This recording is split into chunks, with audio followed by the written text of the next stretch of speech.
Dios les bendiga y bienvenidos a Enamorándonos de la Palabra. Mi nombre es David Lebrón y soy su anfitrión y hermano en Cristo. En el episodio anterior comenzamos una corta introducción a la primera epístola del apóstol Pedro. En este episodio ya entraremos en los versículos de la carta y quisiera decirles que estaremos cubriendo un capítulo por episodio, pero si me comprometo a eso quizás termine mintiéndoles, porque todo depende de qué tanto comente acerca de algún versículo o pasaje del capítulo. Dicho eso, leamos los primeros 12 versículos del capítulo 1, oramos y luego el Espíritu Santo nos ayudará en el estudio. Para este estudio estaré leyendo de la Nueva Biblia de las Américas. La palabra de Dios se lee en el nombre del Padre, del Hijo y del Espíritu Santo. Amén. Primera epístola del apóstol Pedro, capítulo 1. Saludo. Pedro, apóstol de Jesucristo, a los expatriados de la dispersión en el Ponto, Galacia, Capadocia, Asia y Bitinia, elegidos según el previo conocimiento de Dios Padre, por la obra santificadora del Espíritu, para obedecer a Jesucristo y ser rociados con su sangre. Que la gracia y la paz les sean multiplicadas a ustedes. La esperanza viva del cristiano. Bendito sea el Dios y Padre de nuestro Señor Jesucristo, quien según su gran misericordia nos ha hecho nacer de nuevo a una esperanza viva mediante la resurrección de Jesucristo de entre los muertos, para obtener una herencia incorruptible, inmaculada y que no se marchitará, reservada en los cielos para ustedes. Mediante la fe, ustedes son protegidos por el poder de Dios, para la salvación que está preparada para ser revelada en el último tiempo. En lo cual, ustedes se regocijan grandemente, aunque ahora, por un poco de tiempo, si es necesario, sean afligidos con diversas pruebas, para que la prueba de la fe de ustedes, más preciosa que el oro que perece, aunque probado por fuego, sea hallada que resulte en alabanza, gloria y honor en la revelación de Jesucristo, a quien sin haber visto, ustedes lo aman, y a quien ahora no ven, pero creen en él, y se regocijan grandemente con gozo inefable y lleno de gloria, obteniendo, como resultado de su fe, la salvación de sus almas. Acerca de esta salvación, los profetas que profetizaron de la gracia que vendría a ustedes, diligentemente inquirieron y averiguaron, procurando saber qué persona o tiempo indicaba el Espíritu de Cristo dentro de ellos, al predecir los sufrimientos de Cristo y las glorias que seguirían. A ellos les fue revelado que no se servían a sí mismos, sino a ustedes, en estas cosas que ahora les han sido anunciadas mediante los que les predicaron el Evangelio por el Espíritu Santo enviado del cielo, cosas a las cuales los ángeles anhelan mirar. Dios Todopoderoso, te damos gloria y honra una vez más y te agradecemos por este privilegio de estudiar tu palabra. Te pedimos, mi Señor, que nos guíes en este estudio, comenzando desde ya. Esto te lo pedimos, mi Señor, en el nombre del Padre, del Hijo y del Espíritu Santo. Amén. Cuando leemos los libros del Antiguo Testamento, estamos leyendo registros de la historia de Israel. Estos registros contienen mucho más de lo que se lee a simple vista, porque en ellos encontramos lecciones, mandamientos, instrucciones, profecías y los pensamientos y planes de Dios. Como dijimos en uno de los episodios anteriores, Dios se encargó de que estos registros fuesen preservados para que hoy día fuesen leídos tanto por el pueblo judío como también por nosotros, la iglesia de Jesucristo. Pero cuando venimos al Nuevo Testamento, nos encontramos con que la mayoría de libros son cartas, incluyendo el Evangelio escrito por Lucas y el libro de los Hechos, que también fue escrito por Lucas, los cuales fueron dirigidos a un amigo de Lucas llamado Teófilo, que al parecer había venido a creer en Jesucristo al escuchar las buenas nuevas. Me gusta decir acerca de nuestra Biblia que en el Antiguo Testamento tenemos a Jesús predecido o anunciado. Luego en los Evangelios tenemos a Jesús revelado. En el libro de los Hechos vemos a Jesús siendo predicado por la iglesia y en las epístolas Jesús es explicado. Y por último, en Apocalipsis vemos a Jesús que regresa como rey vencedor sobre todos sus enemigos a reinar. Pero enfoquémonos en que estaremos estudiando una epístola, una carta. Y lo primero que tenemos que decir es que las cartas hoy día se firman al final del documento. ¿Por qué? Porque si escribimos una carta en papel y la ponemos en un sobre, el sobre anuncia quién la envía y a quién. Si escribimos una carta y la enviamos por correo electrónico, es igual. Solo tenemos que llegar al buzón y ahí nos dice que tenemos una nueva correspondencia de parte de tal persona. Pero en los tiempos antiguos, como en los que se escribieron los libros de la Biblia, no era así. A menos que la carta viniera de alguna oficina del gobierno o de alguna familia prominente que sellaba la carta con una marca distintiva. Yo pensaba que esta marca era algo grande que se podía ver fácilmente, pero recientemente tuve la oportunidad de visitar el Museo de la Biblia en Washington, D.C. con la familia, y una de las salas de exhibición tenía los tipos de sellos que se usaban en esos tiempos, y la verdad es que son bien pequeñitos, y pensé que aún en esos tiempos era mejor simplemente abrir la carta y ver quién escribía en vez de ponernos a descifrar la insignia del sello. Al abrir la carta hubiese sido mucho más fácil identificar quién la enviaba, porque como vemos en las primeras palabras de la carta, Pedro se identifica como el escritor. Digamos que hemos estado leyendo la Biblia en el orden que se nos presenta y hemos llegado a este libro. Entonces, este tipo de saludo nos suena muy familiar porque es de la manera en que el apóstol Pablo comienza muchas de sus cartas. Sin embargo, cuando Pablo se identificaba como apóstol, era porque había una necesidad de que la audiencia supiera que él era un apóstol de Jesucristo. Después de todo, cuando vamos al primer capítulo del libro de los Hechos, vemos que los apóstoles vieron una necesidad de reemplazar a Judas, que había sido el hijo de perdición, el traidor, y se había ahorcado. Ellos se sentían incompletos porque el Señor había elegido a 12 y ellos solo eran 11. Así que para filtrar y reducir el número de candidatos elegibles a ser llamado apóstol, los 11 apóstoles decidieron que se debían reunir 2 requisitos. Debieron haber andado con Jesús desde el principio de su ministerio y debieron ser testigos de su resurrección. Pablo no anduvo con Jesús desde el principio de su ministerio, pero Pablo había sido testigo de su resurrección porque después de todo Pablo tuvo un encuentro personal con Jesús en camino a Damasco. Y más allá, Pablo había sido llamado personalmente por Jesús a servirle. Así que vemos que Pedro comienza su epístola de una manera muy familiar.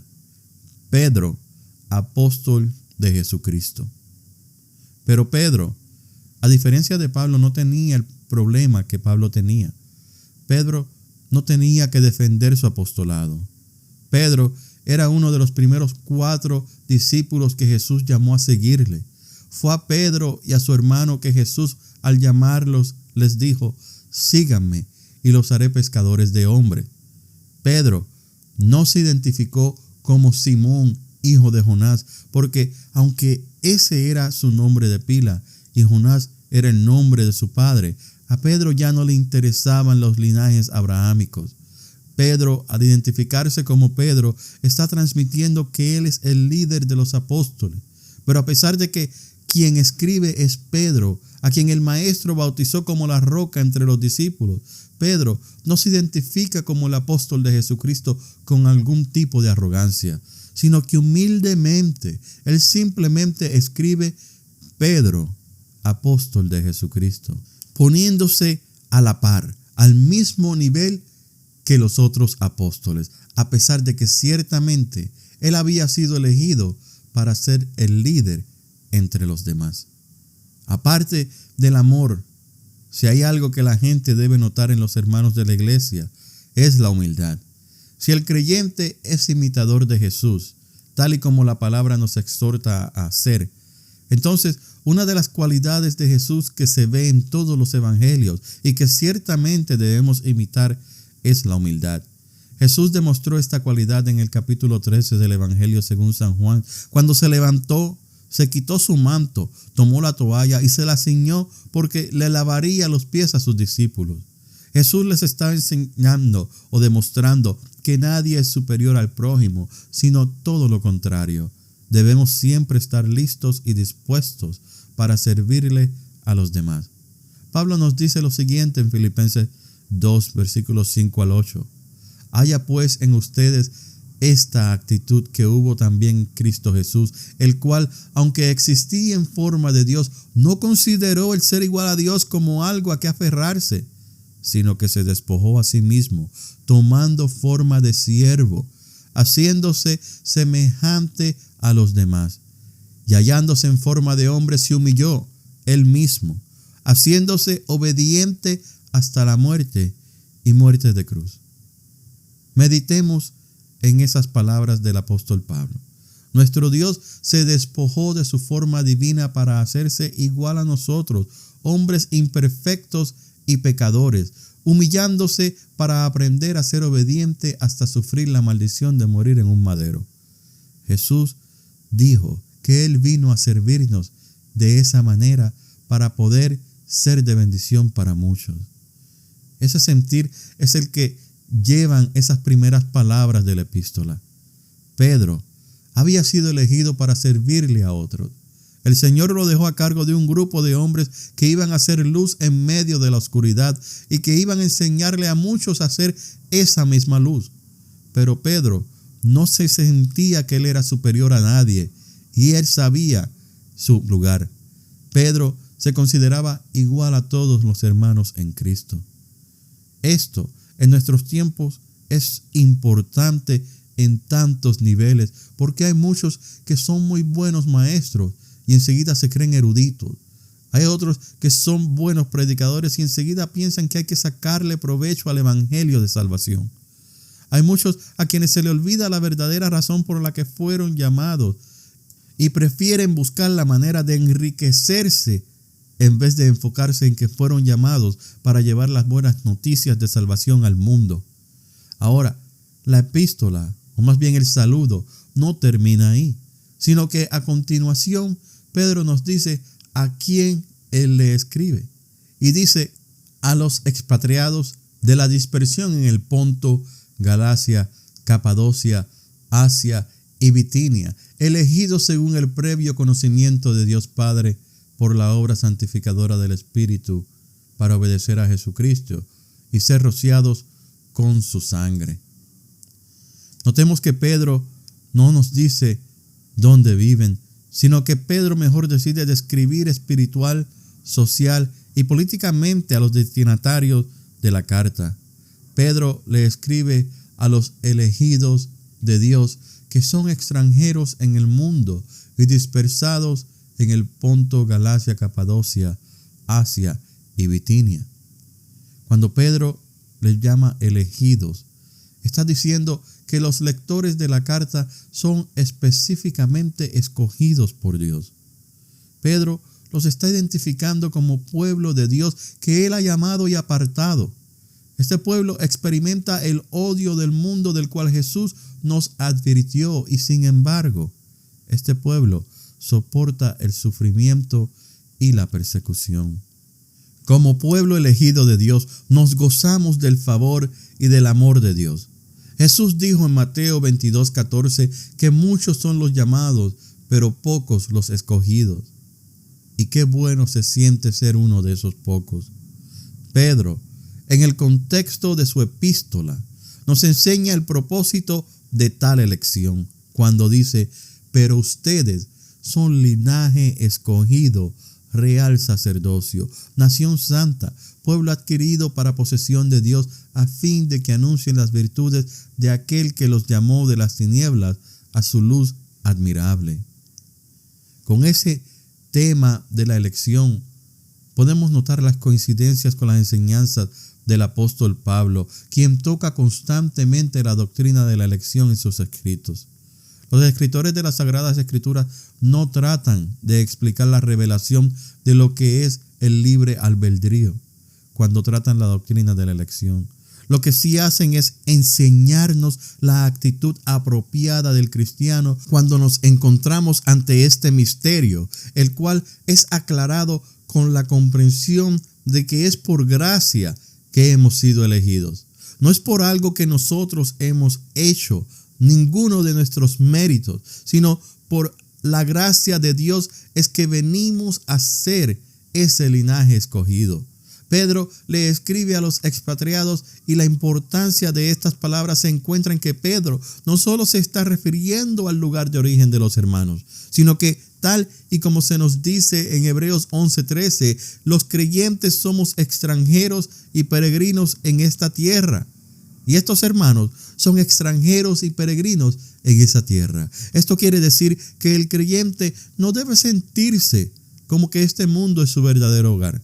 No es que seamos extraterrestres, sino que una vez venimos a ser parte del pueblo de Dios. Una vez venimos a ser parte del cuerpo de Cristo. Nuestra mirada está en las cosas celestiales, y si tenemos nuestra mirada en las cosas celestiales, entonces estamos pensando que esta vida que vivimos es transitoria, porque llegará un día en el que estaremos en nuestra verdadera morada, la que Jesús fue a preparar para nosotros, y entonces entraremos en el verdadero reposo. Los creyentes del primer siglo vivían su vida con una esperanza viva y presente en todo tiempo de que Jesús volvería mientras ellos aún estaban en vida, y con el pasar de los años hay varias maneras en las que las personas responden a esta promesa y esperanza. Primero, tenemos a los que se burlan de esta promesa. Esta burla, por lo general, viene de las personas que se mofan del hecho de que Jesús aún no ha regresado. Constantemente dicen que Cristo viene pronto. Muchacho, siéntate a esperar para que no te canses. Y estas personas no entienden que lo que ellos tienen por demora es una oportunidad más para que se arrepientan y puedan ser salvos. Luego tenemos los creyentes, a quienes tengo en dos categorías. Porque primero están los creyentes superficiales, los que viven entre dos mundos. Asisten a la iglesia una vez por semana, pero no vemos algún fruto o cambio en sus vidas fuera de la iglesia. Son personas que, aunque han dicho que Jesús es su Salvador, aún no han aceptado que Jesús es su Señor. Por lo tanto, no viven una vida en santidad, sino que ante los ojos de los hermanos se comportan de una manera, pero ante los que no creen se comportan de otra. Y muchas veces están viviendo en pecado. Este tipo de hermanos debe tener mucho cuidado, porque al sentirse tan seguros de su salvación pueden caer de un momento a otro. Y al no estar firmes en su fe, ¿qué tan difícil se les hará para volver a levantarse? Y luego tenemos a otros creyentes, que son los que viven una vida esperando que el Señor venga ya. Y porque viven con esa expectativa, entonces estamos hablando de que viven una vida en santidad, lo más que les es posible, esperando ser llevados a su morada celestial y estar con el Señor. El apóstol Pedro también dice que los lectores de la carta están dispersados en varias regiones, y lo que entendemos por esto es que hay una doble connotación en esta frase, porque Pedro ve un paralelismo entre el pueblo judío que ha sido dispersado y la iglesia, que es el nuevo pueblo, que también ha sido dispersado después de la muerte de Esteban. No solo esto, sino que Pedro los llama elegidos de Dios, un título que anteriormente había sido utilizado únicamente para el pueblo de Israel. En Deuteronomio 7:6, Dios habla y dice: porque tú eres pueblo santo para el Señor tu Dios. El Señor tu Dios te ha escogido para ser suyo de entre los pueblos que están sobre la superficie de la tierra. Ese pueblo es el pueblo de Israel. Pero no se aplican estas palabras a nosotros, porque el Señor nos ha escogido para que seamos un pueblo santo, pero seremos santos porque seremos obedientes a su ley, la cual está grabada en nuestros corazones. Los hermanos en la fe hemos sido elegidos según el previo conocimiento de Dios Padre, por la obra santificadora del Espíritu. Y debemos preguntarnos, ¿cuál es este conocimiento previo? No se trata de la capacidad de predecir el futuro, es mucho más. A lo que Pedro se refiere es a la soberanía absoluta de Dios para implementar su decisión de salvar al hombre pecador. Pedro, en aquel discurso en el día de Pentecostés, narrado en Hechos capítulo 2, utiliza esta misma palabra cuando dice que Jesús os fue entregado por el propósito determinado y conocimiento previo de Dios. Lo que Pedro dice en ambas ocasiones es que Dios obró según su plan y su propósito soberano. Cuando Pedro describe al Dios Padre, nos da a entender que las personas que Dios ha elegido y a quienes Pedro llama escogidos son sin duda hijos de Dios, los cuales gozan de gran privilegio porque son parte del pacto que Dios ha hecho con su pueblo. La elección de los elegidos se lleva a cabo mediante el poder del Espíritu Santo, que limpia de pecados a los escogidos por medio de la santificación. El Espíritu obra cuando presenta al hombre como santo y aceptable ante Dios, que es por naturaleza santo, santo, santo, mientras que el hombre es pecador. El hombre pecador no puede entrar en la presencia de un Dios santo, santo, santo, a menos que Dios lo santifique por medio de su Espíritu. Pablo, hablando de la obra santificadora del Espíritu Santo, nos dice casi lo mismo cuando le escribe a la iglesia en Tesalónica lo siguiente: Dios los ha escogido desde el principio para salvación mediante la santificación por el Espíritu y la fe en la verdad. Segunda a Tesalonicenses 2:13. Por último, Pedro nos dice en el saludo para qué hemos sido santificados cuando dice: para obedecer a Jesucristo y ser rociados con su sangre.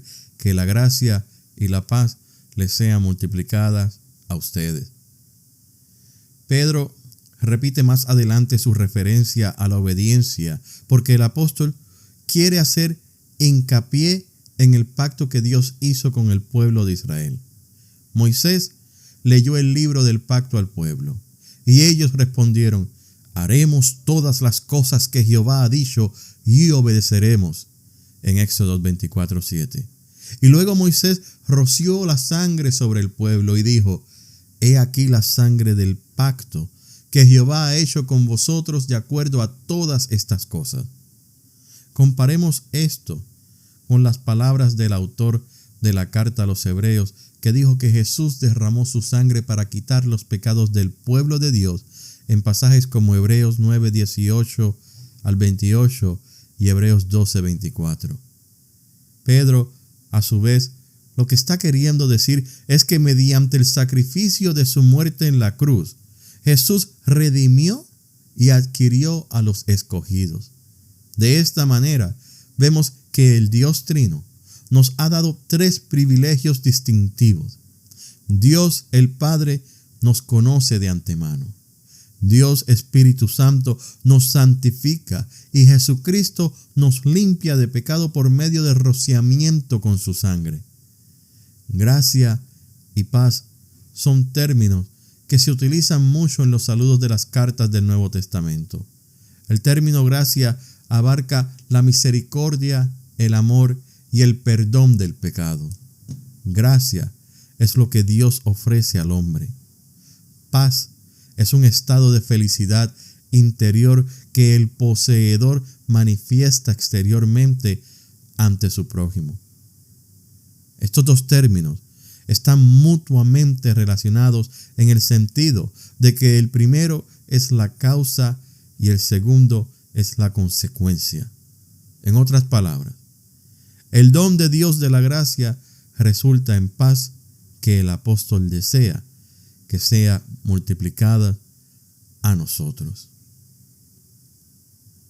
Dios Todopoderoso, a ti damos toda la gloria y toda la honra una vez más por tu palabra. Gracias, mi Señor, por esta carta que vamos a estar estudiando juntos con los oyentes de Enamorándonos de la Palabra.